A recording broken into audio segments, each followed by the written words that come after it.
es que el tema del cólera, el tema del ébola, eran más bien enfermedades bacteriológicas surgidas en países subdesarrollados como los países africanos. Aquí se trata de un virus que nace en un país desarrollado, en la segunda economía del mundo, y donde más ha impactado es en la primera economía mundial. Entonces, es un fenómeno, digamos, muy singular. Ya lo tenemos en América Latina, ya lo tenemos en el Caribe, y por supuesto nuestra reacción ha sido igual que en la mayoría de los países. Esto ha implicado necesariamente para poder dar una respuesta al problema de la salud, hemos tenido que adoptar políticas de confinamiento, políticas de distanciamiento social, y esto ha generado una virtual parálisis del aspecto económico. Y en la economía, por consiguiente, ha habido, y estoy seguro que Alicia lo explicará con mayor brillantez que lo que lo podamos decir nosotros, pero la reacción inmediata en el plano económico ha sido una contracción brutal, ¿no? Creo, Alicia, que se está previendo para América Latina una contracción de por lo menos el 5% del Producto Interno Bruto. Y con este tema de la contracción puesto, el desempleo está creciendo, cierre de empresas, y se ha impactado también en el ámbito de la economía informal. Los gobiernos han respondido aplicando políticas contracíclicas de aumento del gasto público, aplicando políticas de protección social a los hogares, a los sectores de la economía formal, trabajadores que han sido impactados por suspensión de los contratos de trabajo, y por consiguiente se paga una parte de sus salarios. En otra, pues se trata de aplicar políticas, digamos, de protección a los hogares, políticas que vayan en favor del mantenimiento de la salud, y todo esto ha conllevado un aumento del gasto público conjuntamente que ha habido una disminución de los ingresos. Y por tanto, ese contraste entre caída de los ingresos fiscales y aumento del gasto público está generando una situación de gran desafío para mantener la estabilidad macroeconómica y poder reactivar el crecimiento en el futuro inmediato.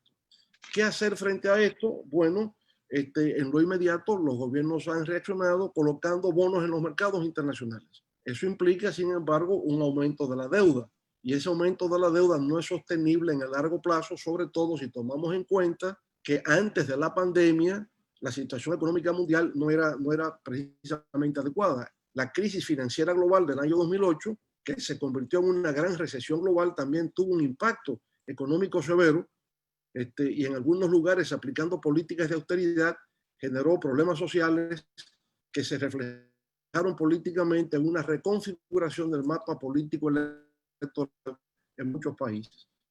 La pandemia llega cuando aún no nos hemos recuperado del impacto de la crisis financiera global que se ha extendido durante una década, y eso representa, por consiguiente, para nosotros mayores desafíos. Muchas gracias, Leonel. Sin duda, la persona que ha estado más cercana de este tema, como lo planteaba Leonel, ha sido Alicia. Ya volveremos un poco sobre el tema de la financiación como salidas de la crisis. Un poco la pregunta inicial para Alicia es si ha encontrado diferencias fundamentales entre las subregiones de América Latina, y si se puede decir que hay unos que están en mayores dificultades, no solamente estuvieron durante la pandemia, sino están más o menos preparados como para encarar la pospandemia, que es el tema que nos preocupa hoy. Bienvenida, Alicia, muchas gracias de nuevo por estar con nosotros.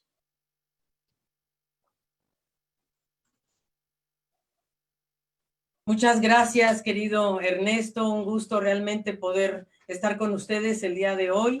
Y bueno, primero que nada, yo quisiera presentarles a ustedes algunos mensajes que me parecen muy importantes que tengamos muy claros de esta pandemia. Primero que nada, por supuesto, esta es una crisis de oferta y de demanda. O sea, no solamente ha impactado los ingresos, la demanda agregada, ¿verdad? Es decir, el consumo, las exportaciones, la inversión, y también ha afectado la capacidad productiva porque efectivamente hay un cierre de empresas por el confinamiento, un poco autoinfligida.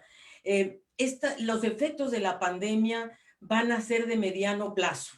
Eso me parece que es muy relevante decirlo porque no podemos ir hacia políticas de austeridad tenemos que va a retomar los niveles de actividad económica a niveles precrisis, va a tomar varios años, va a ser mucho más lento que en la crisis subprime. En la crisis subprime, nosotros, la región se recuperó en el 2009, la caída fue del 2%, pero sin embargo en esta crisis estamos hablando de una caída del crecimiento de 9,1%, y eso es muy grave, es la peor crisis en 100 años.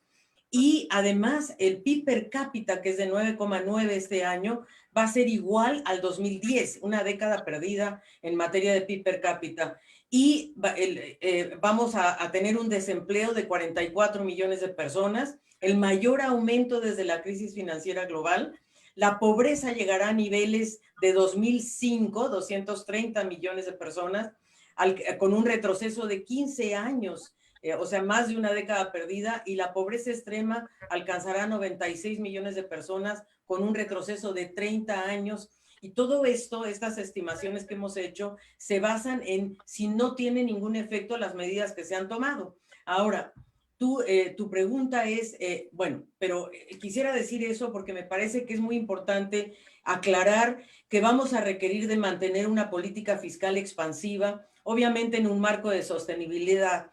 ¿Quién va a financiar este tema? Esa es la gran pregunta. ¿Y quién ha podido enfrentar mejor esta crisis? Una fuerte caída de demanda agregada, como yo decía, en la tasa de inversión, en el consumo privado, en el volumen de las exportaciones. Hay países que han tenido un mejor desempeño, por ejemplo, en exportaciones. México. México tiene un mejor desempeño en exportaciones, nada menos y nada más que por el Tratado de Libre Comercio con Estados Unidos. Sudamérica tiene graves problemas, es una de las subregiones que más cae, y cae precisamente porque también han caído los precios de las materias primas. La región de América del Sur en su conjunto, tiene una caída de menos 9,4, más del promedio que estamos nosotros estimando.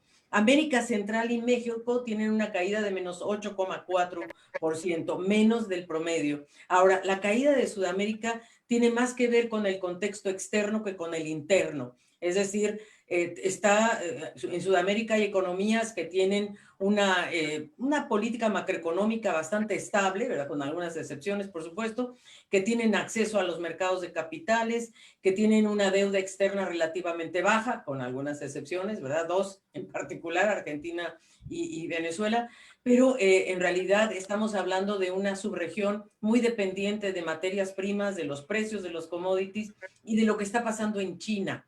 China, sorpresivamente, se va a recuperar en el segundo trimestre de este año, tiene una recuperación de 3,2%, buena noticia, está anunciando grandes inversiones que van a requerir materias primas de nuestra región. Pero volviendo a tu pregunta, el Caribe tiene una caída muy fuerte, de menos 5,4%, con Guyana, y de menos 7,9% sin Guyana. ¿Y por qué Guyana? Porque Guyana es la gran productora de petróleo. Pero yo lo que te quiero transmitir en estas palabras introductorias que tú me haces el favor, es decir, que va a haber un cierre de 2,7 millones de empresas formales, micro, pequeñas y medianas, y estamos hablando, ahí es donde está la crisis de oferta, ¿verdad? Porque es la capacidad productiva la que tiene graves problemas.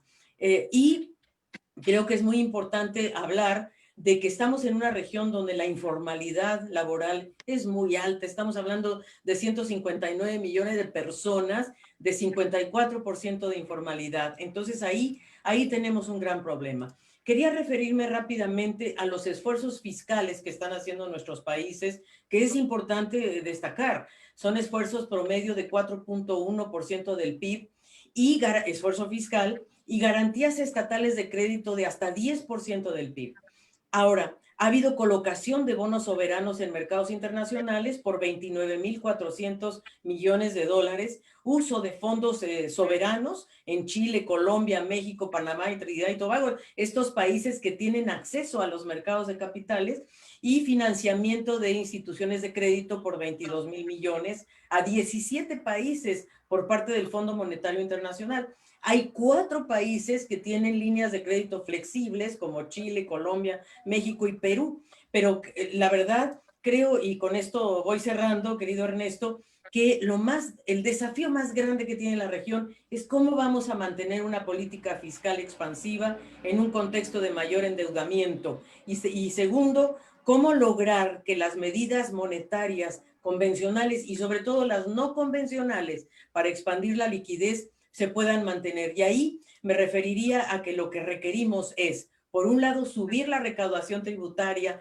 pero sobre todo eliminar los espacios de evasión y elusión fiscal y reorientar los gastos tributarios y como tú y yo hemos hablado, ¿verdad? Imponer un impuesto a las grandes corporaciones multinacionales, que se está hablando de esto a nivel internacional, pero sobre todo lo que más se requiere es solidaridad en la cooperación internacional para que haya una emisión de derechos especiales de giro y podamos tener mayores reservas. Hay que redistribuir la liquidez. Hay liquidez en el mundo, mucha liquidez. Los países desarrollados aumentaron la liquidez de 7 a 20%, Estados Unidos al menos y Europa también. Entonces lo que requerimos es que la liquidez venga a los países emergentes y eso puede hacerse a través de derechos especiales de giro, medida 1. 2, alivio de la deuda, ¿verdad? No solamente alivio, en el Caribe estamos proponiendo un alivio de la deuda del 12% de su deuda total, que son 7,000 millones de dólares, para crear un fondo de resiliencia.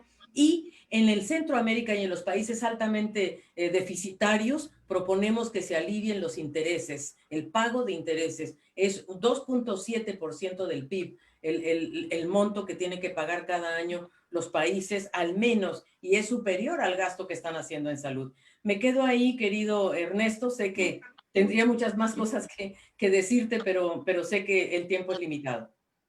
Muchas gracias, Alicia. No, pues has puesto sobre el tapete los temas más importantes. Ahora en la reunión previa que tuvimos, Leonel casualmente hablaba de la necesidad de retomar el tema de la cooperación internacional. Ha sido muy pobre la cooperación internacional durante la pandemia. Los países se han comportado muy egoístamente, diría yo. Cada país tratando de defender. Yo entiendo que aquí hay un dilema entre supervivencia y convivencia, pero estas retóricas que hacíamos sobre la cooperación internacional, lamentablemente no se ha visto ni siquiera en la parte física de equipos y de medicamentos, especialmente para los países más necesitados. Es probable que tendremos que acordarlo con Leonel, una de estas cátedras será seguramente sobre el tema financiero y las muy importantes consideraciones que haces, así es que creo que has quedado comprometida para una mesa redonda en la cual a mí me gustaría tal vez que Leonel expusiera muy brevemente en este segundo bloque en el cual queremos hablar de salidas de la pandemia, que él expusiera un poco cuáles sus ideas que tiene sobre la cooperación. Y quisiera ponerle igualmente un dilema en el cual estamos todos comprometidos, y es que se hablaba mucho de que el dilema era entre vidas o economía, ¿qué salvábamos, si las vidas o la economía? Yo creo que en el caso de América Latina es un falso dilema, porque tenemos un 56% de trabajadores en el sector informal a los cuales no se les puede encerrar en una casa diciendo que el dilema es estar en la casa o estar produciendo. Sobre esas dos premisas quisiera que Leonel hiciera algunas consideraciones, por favor. Sí, cómo no, Ernesto. Escuchando a Alicia, por supuesto, presentándonos las estadísticas de la situación en la región, uno se da cuenta de la gravedad del tema, ¿no? Del impacto que esta pandemia del coronavirus ha tenido en el comportamiento de la economía regional y cómo incluso hay que variar continuamente las proyecciones. Inicialmente había visto que se proyectaba que la caída sería para América Latina de 5,5% y Alicia nos aclara que no, que es más, que será de menos 9,1%, la contracción que tendremos en la región.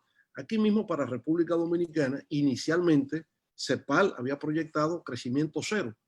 Y dentro de lo que está ocurriendo en toda la región, hablar de crecimiento cero generaba un aplauso. Ahora resulta que República Dominicana tendrá una contracción de menos 5,5%. Y tendremos un déficit fiscal para este año de un 9%. Y lo que está ocurriendo aquí, pues obviamente se refleja en otros muchos países de la región. De manera que las cifras están resultando más sombrías de las que en principio habíamos creído ya finalizando el año. Ahora, obviamente que no hay solución al problema que estamos atravesando hasta que no aparezca la vacuna, porque lo que desencadena el tema económico es el tema sanitario. Y en la medida en que el tema sanitario no encuentre solución, estaremos en una situación de incertidumbre. Vivimos en una época de incertidumbre porque justamente no encontramos la solución sanitaria que nos permita la reactivación económica sin ningún tipo de riesgo, sin ningún tipo de contratiempo, que es la tensión a la que tú haces referencia, Ernesto, esa tensión entre salud y economía. Se quiere reactivar, se quiere abrir de nuevo, pero resulta que ha habido malas experiencias. Mientras hablamos, Madrid está de nuevo en una situación de confinamiento, luego de que se intentase abrir la economía. Lugares en Francia, empezando por Marsella, Lyon, están hoy día en una situación de confinamiento. En Nueva York, que se suponía ya había superado todo, Brooklyn y Queens hoy día están en una situación de confinamiento. De manera que no se sabe con certeza si se puede avanzar hacia una situación de apertura de la economía cuando todavía el tema sanitario no está resuelto. Por tanto, hay una situación de incertidumbre total que ha alcanzado hasta al propio presidente de los Estados Unidos, que negaba la importancia que tiene el coronavirus y ahora él mismo ha sido víctima. O como ocurrió en Brasil con el presidente Bolsonaro, que también se mofaba de que esto es una gripe ligera y demás, y también fue víctima. O con Boris Johnson, ¿no? Allá en el Reino Unido, igual quería minimizar el impacto del coronavirus y también resultó ser un paciente del coronavirus. De manera, nadie está exento, todo el mundo puede ser afectado por esta situación y es lo que genera la incapacidad para saber cómo terminará. Pero viene la otra parte de su pregunta, Ernesto, ¿verdad? ¿Cómo salir de esto? Alicia ha dicho, tenemos problemas de corto plazo, pero esto es un tema de mediano plazo, lo que significa que será más grave que la situación que nos antecede de la gran recesión global.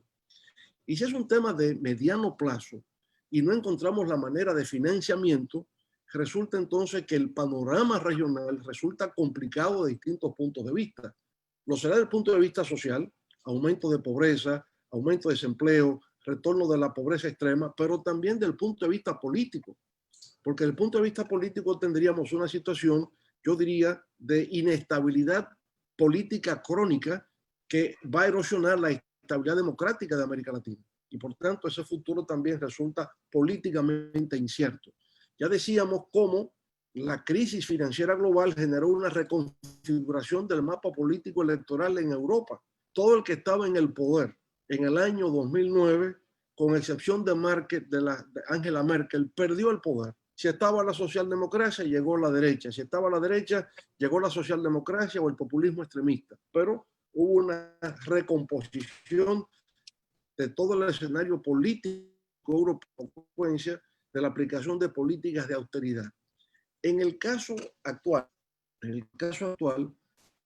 hubo mucho optimismo cuando se supo de la reunión del G20 para determinar cuál sería la política de cooperación frente al mundo en desarrollo, ¿verdad? Y se consideraba que así como se está aplicando políticas agresivas en Estados Unidos y en Europa, en términos de políticas monetarias y políticas fiscales para contener la propagación del virus y evitar el colapso total de la economía, que esa misma política agresiva, contracíclica de Estados Unidos y en Europa, Estados Unidos con la emisión de 5 trillones de dólares, en Europa, la Unión Europea, 1.3 trillones de dólares para repartirse en 27 estados, lo que nos están diciendo es que con excepción de China, Estados Unidos y Europa, ningún estado nacional está en condiciones por sí mismo de poder resolver este problema que tiene un carácter de naturaleza global.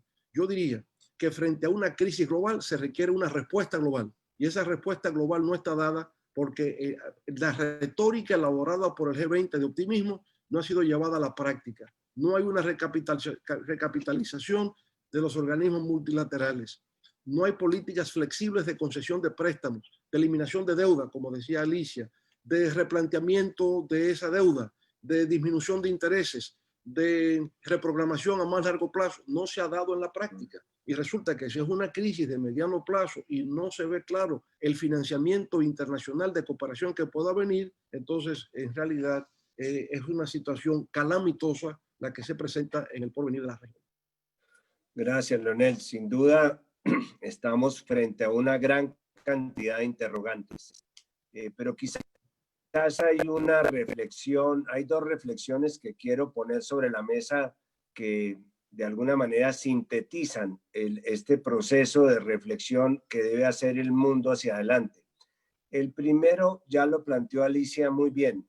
¿Quién va a pagar la factura de la pandemia?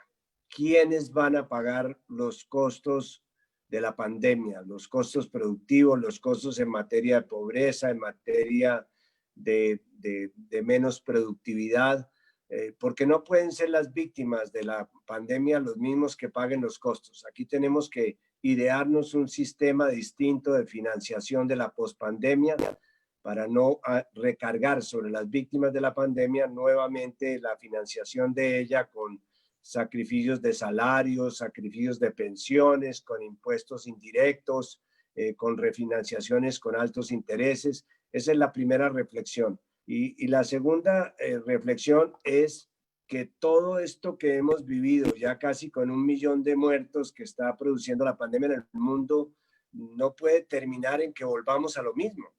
Aquí tenemos que salir para otra cosa, tenemos que salir para algo distinto. Sobre ese par de reflexiones yo quisiera que consultarle a Alicia cuáles son tus opiniones sobre esas dos grandes cavilaciones que le deja a uno esta crisis tan fuerte, tan agresiva y tan súbita. Muchas gracias, Ernesto, y muy oportuno para mí, porque nosotros hemos hecho propuestas muy concretas para conectar la emergencia con la recuperación. El corto y el mediano plazo empiezan en el mismo día, pero aquí lo que hagamos en el corto plazo tiene grandes repercusiones. Propuesta 1. Nosotros necesitamos un ingreso básico de emergencia por al menos 12 meses, y ese ingreso básico tiene que ser un equivalente a una línea de pobreza que en la región es promedio $150 y tiene que ir a todas las personas en situación de pobreza 230 millones. Segundo, ampliación de plazos y periodos de gracia en los créditos para las micro, pequeñas y medianas empresas. Nosotros hemos calculado cuánto pueden costar los subsidios a estas empresas, se tienen que alargar los periodos de gracia a estas empresas, no podemos perder capacidad productiva. Tercero, hemos propuesto una canasta básica digital. Tenemos 40 millones de hogares en la región que no están conectados digitalmente, ¿eh? Y esto sí es grave, porque hoy todo se ha movido a la teleeducación, al teletrabajo, a lo que estamos haciendo ahora. Tenemos 40 millones de hogares no conectados. Eso significa que 46% de los niños y niñas entre 5 y 12 años no tienen acceso al teletrabajo. Y la canasta básica digital que estamos proponiendo tiene un costo de 1% del PIB y se refiere a una laptop, a un iPhone y a una conexión barata de Internet. Y además, creo que esto puede ayudar muchísimo. Otra propuesta muy importante es precisamente políticas fiscales y monetarias no convencionales. Es el momento de Keynes. Estamos en un keynesianismo total. Y ahí creo que requerimos, porque lógicamente la deuda va a aumentar, el déficit fiscal. ¿Y quién va a pagar? Vamos a ver. Primero que nada tiene que haber solidaridad internacional y ahí hay esta iniciativa de Costa Rica que se llama FACE, Fondo para aliviar las consecuencias del COVID económicas, y es una propuesta donde los países desarrollados que tienen liquidez pongan 516 mil millones de dólares sobre la mesa para un crédito de largo plazo, sin condicionalidades y sin remitirse a si son de renta media o de bajo ingreso, porque el G20, desgraciadamente, en esta iniciativa de suspensión de la deuda y de intereses, está concentrándose en los países de bajo ingreso. Y nosotros somos una región de renta media y se tiene que suspender la graduación. Lo que está pasando en Colombia, por ejemplo, que Estados Unidos dice que lo va a sacar de ser país en vías de desarrollo porque ya entró a la OCDE, así como si mágicamente tu desarrollo se resolvió porque tienes un PIB per cápita promedio que no te dice nada del desarrollo. Entonces, tiene que haber alivio de deuda, pago de intereses, tiene que haber planes de recuperación, querido Ernesto, y yo creo que esos planes de recuperación, y yo voy a dar algunas pautas de dónde creo que deben estar orientados, nosotros en CEPAL estamos haciendo un documento que presentaremos a finales de este mes en nuestro periodo de sesiones, en donde uno, transición energética, renovable, eficiente, con menor huella ambiental, más empleo y con insumos producidos regionalmente. Dos, la conectividad digital y movilidad pública eléctrica. Tres, la integración regional. No podemos renunciar a la integración regional de infraestructura, de agroindustria, de farmacéutica. Somos una región de 650 millones de habitantes. No podemos no estar integrados. Y el fortalecimiento de la economía del cuidado, Ernesto. Las mujeres, no pueden seguir las mujeres subsidiando a toda la sociedad. Son las que cuidan a nuestro legado, los adultos mayores, nuestro futuro, los niños y niñas, y el medio ambiente. Y desde luego una recuperación agroecológica con biodiversidad. Y por último, yo creo que la región requiere revisar sus pactos políticos y sociales. Pues no queremos regresar a donde estábamos antes, queremos ir a una protección social universal, progresiva, redistributiva y a un mundo con mayor igualdad y mayor sostenibilidad ambiental.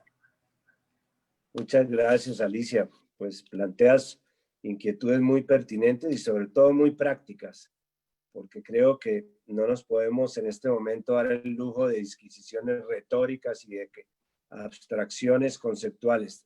La región está esperando respuestas claras, la renta básica, la refinanciación de la deuda, el tema de una vacuna accesible universalmente, son reivindicaciones muy prácticas y muy concretas que creo que son las que están esperando los que nos están escuchando. Ahí tenemos dos preguntas. Hemos seleccionado dos preguntas, nos han llegado muchísimas. Yo estoy aquí colapsado con el chat, pero yo quisiera seleccionar dos para los que nos están escuchando. Hay varias que tienen relación, Alicia, con el tema de las mujeres. Parece, y yo creo que es una realidad, que el sector de las mujeres ha sido uno de los más afectados por la pandemia, no solamente por aspectos económicos, también por el tema de la violencia intrafamiliar, la doble jornada, ha subido la tasa de divorcios, la economía del cuidado que planteas muy bien, de alguna manera está afectada. No sé si quisieras elaborar con estos minutos que nos quedan, elaborar un poco sobre esta inquietud que la han presentado varias mujeres de las que nos están escuchando y viendo.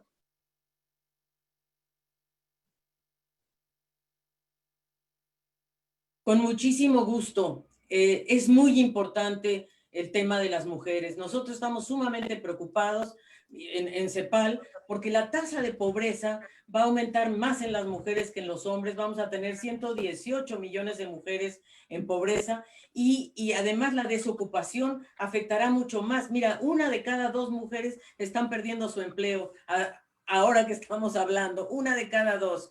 Y la otra cosa muy importante es que las mujeres están en sectores más, yo diría, más vulnerables. En el sector salud hay 73% de mujeres que ganan 26% menos que hombres que hacen trabajo equivalente. Entonces, hay una cantidad de temas y la sobrecarga del trabajo no remunerado está cayendo sobre las mujeres. Fíjate, en la economía del cuidado, que es lo que deberíamos estar hablando, ¿verdad? La contribución de las mujeres a la economía no la estamos valorando, no la estamos visibilizando. Tenemos que romper ese silencio estadístico porque las mujeres trabajan más del triple del tiempo al trabajo no remunerado que los hombres, en primer lugar. Y en segundo lugar, además de aquellas que sí están ocupadas, tienen que regresar a su casa a hacer el doble de sus tareas. Y además, yo diría, están en sectores de informalidad muy afectados por la crisis. Entonces, propuestas concretas. El ingreso básico de emergencia tiene que ir dirigido sin duda a las mujeres. Tenemos que garantizar un salario mínimo a las mujeres que están trabajando en servicios básicos de limpieza, de sanitización. ¿Cuántas mujeres no están ocupadas hoy día en sectores de gran informalidad a las que tenemos que llegar por lo menos con un ingreso mínimo, con un salario mínimo? Y creo que la economía de los cuidados tiene que ser prioritaria en las políticas fiscales. En la parte de la violencia ha aumentado brutalmente, la violencia intrafamiliar. Las mujeres están viviendo con sus torturadores en cierta medida. Entonces, tiene que haber definitivamente planes muy concretos para apoyar a las mujeres y apoyar la economía del cuidado. Muchas gracias. Y Leonel, aquí hay una catarata de preguntas. Algunas son supongo que serán gente o seguidores o personas dominicanas. No, quiero agradecerles a todos ellos las preguntas que han formulado de una manera copiosa. Hay una que se repite y es tu opinión sobre el manejo que se ha dado la pandemia en este momento en República Dominicana. Si es difícil referirse a un tema tan local, pues yo quisiera ampliar la pregunta diciendo que ¿cuál es tu opinión sobre este tema que se está comenzando apenas a discutir de lo que se llama la biopolítica, que es de qué manera el aislamiento le ha permitido a algunos gobiernos en la región legislar utilizando facultades propias de los estados de excepción y han convertido los estados de excepción en una excepción de estado. Es decir, hay un desequilibrio de poderes, evidentemente, los congresos funcionan virtualmente, pero no es la mejor manera que se pueda en este momento hacer una tarea, por ejemplo, de control político. También han recaído algunas de estas medidas en el uso excesivo de la fuerza. Hay insatisfacción por el comportamiento de la policía en algunos países, por la respuesta excesivamente agresiva a la protesta social, sobre la diferencia entre la protesta social y la protesta, digamos, de azonada o la protesta violenta. ¿Hasta qué punto esta democracia en la cual creíamos y estamos todos comprometidos con estos cambios de agendas electorales, con esta proscripción de candidatos, se va a afectar con esta pandemia? Bueno, yo diría, la primera reacción que se ha tenido en República Dominicana, como en el resto del mundo, en relación a la pandemia, es algo que nos viene muy de atrás. Toda reacción frente a una enfermedad contagiosa es siempre el aislamiento o el confinamiento. Eso está desde la plaga de Justiniano hasta la peste bubónica, la peste negra, la influenza española. La reacción que siempre se tiene es cómo evitar la propagación del virus, la propagación de la enfermedad contagiosa a través del aislamiento. Eso es inevitable. Eso tiene origen medieval, si se quiere. Y por tanto se sigue aplicando hoy día en todas partes del mundo y no ha sido la excepción aquí en la República Dominicana. Algunos entendían que la primera reacción debía ser confinamiento total, aislamiento total. Algunos países lo hicieron. Israel, por ejemplo, aplicó confinamiento total. Luego de la culminación del confinamiento, se produce una reactivación de la economía y una reinserción social. Parece, sin embargo, que no se fue prudente o no se hizo en forma gradual y ahora el país vuelve a un segundo confinamiento. No bastaba haber hecho el confinamiento total, se requiere volver de nuevo a otro confinamiento.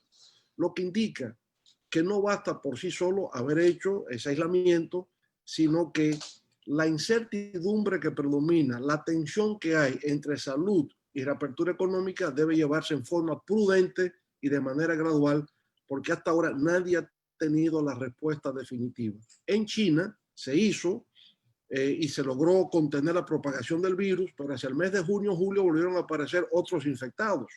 Entonces, como no sabemos bien qué va a pasar en España por igual, el confinamiento, no se puede salir a la calle, hay restricciones a la libertad, ¿no? Esas limitaciones a la democracia a que usted se refiere, Ernesto, sí se está dando, pero es para, digamos, una protección a la salud de la ciudadanía.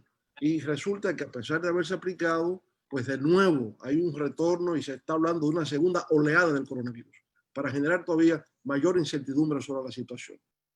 En todas partes, los estados han reaccionado estableciendo medidas de excepción, medidas de emergencia con la finalidad de justamente proteger la salud. Pero al prolongarse tanto, ya vamos al séptimo mes, la gente está en una situación de hastío y no resisten más estar en los hogares y los niños tienen que salir a jugar y necesitan la escuela y nada de eso se está produciendo. Y por consiguiente hay una situación de angustia colectiva, ¿no?, que se expresa en manifestaciones públicas en algunos lugares pidiendo la reactivación inmediata y el fin del confinamiento. Ahí hay un problema ya de tipo social que se mezcla con, digamos, con la normativa de un sistema político. La gente en el hastío, en el hartazgo ya del aislamiento está protestando en lugares como Alemania, en Berlín, en Estados Unidos, que quieren volver a una normalidad. Eso todavía no lo sabemos. Visto que la solución definitiva a este problema será la vacuna. Y sobre la vacuna hay una gran batalla también. Hay una batalla por el posicionamiento, el prestigio, la economía, lo que todo esto implica. Y por lo tanto, pues todavía no tenemos una respuesta definitiva sobre este problema. Lo que sí sabemos es que en algún momento la pandemia va a pasar, como pasan todas, ¿verdad? Y el temor nuestro es que puedan reaparecer otras pandemias en el futuro inmediato debido a una serie de factores estructurales del mundo contemporáneo que tienen que ver con la sobrepoblación, que tiene que ver con el proceso acelerado de urbanización que hemos tenido y digamos, la falta de políticas adecuadas de protección del planeta. La combinación de estos factores ecológicos, demográficos y de urbanismo, pues sin duda alguna que están creando una situación explosiva en el planeta que se manifiesta en la emergencia de pandemias hasta ahora desconocidas por la humanidad. De manera que una época en que vamos aprendiendo en el día a día. Sin duda, los médicos hoy saben más que 6 meses atrás acerca del de tratamiento que aplican los pacientes de coronavirus. Eso es cierto, pero no encuentran una solución definitiva al problema. Y mientras no se resuelve el tema sanitario, todavía no se tiene claridad definitiva sobre la situación económica, social y ecológica del planeta en sentido general. Bueno, muchísimas gracias. Ya se nos acaba el tiempo, se nos acabó casi el tiempo. Creo que ha sido una excelente conversación.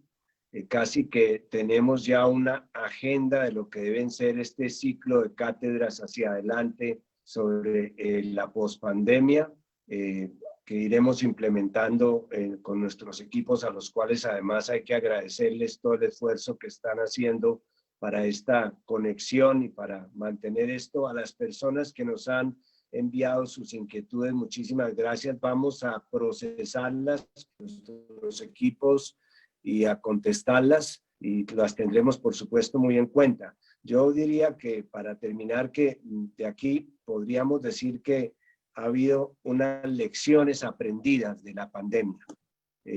La primera, que no podemos abandonar el concepto de tener un Estado comprometido con la producción de unos bienes sociales básicos.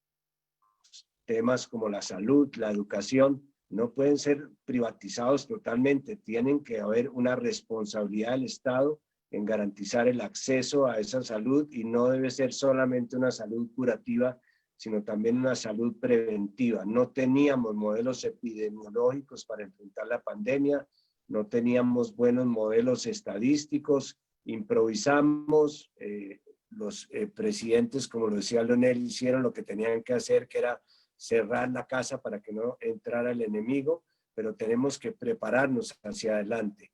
Segundo, hay que reevaluar el concepto de la investigación científica. Nosotros estábamos investigando mucho en inteligencia artificial y muy poco en inteligencia de calidad de vida y menos de calidad biológica. Solamente han aparecido 2 o 3 antibióticos en los últimos 20 años. Tenemos entonces que hacer un replanteamiento del tema de la investigación. Lo que dice Alicia es totalmente cierto. Tenemos que hacer un nuevo modelo de respuesta social.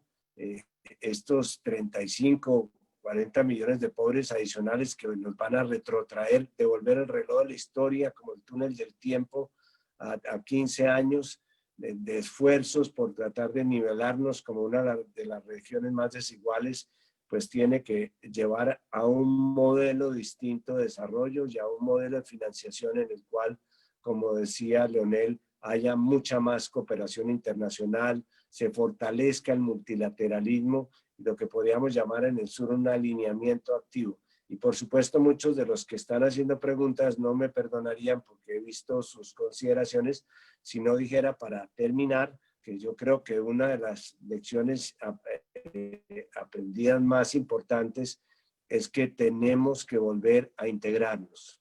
nunca había estado tan desintegrada la región como hoy y nunca había sido tan importante estar integrados como en este momento para haber respondido unidamente a todos estos desafíos y a lo que viene hacia adelante, que quizás es tanto más doloroso que lo que hemos pasado durante estos meses.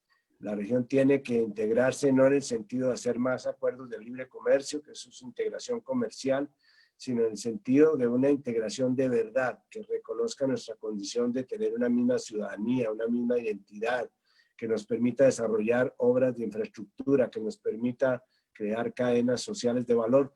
Toda esta terminología que ha venido acuñando muy bien Alicia en su paso por la CEPAL, tenemos que convertirla en políticas públicas en los países y la única manera de hacerlo es a través de agendas comunes que son las que se consiguen en la integración.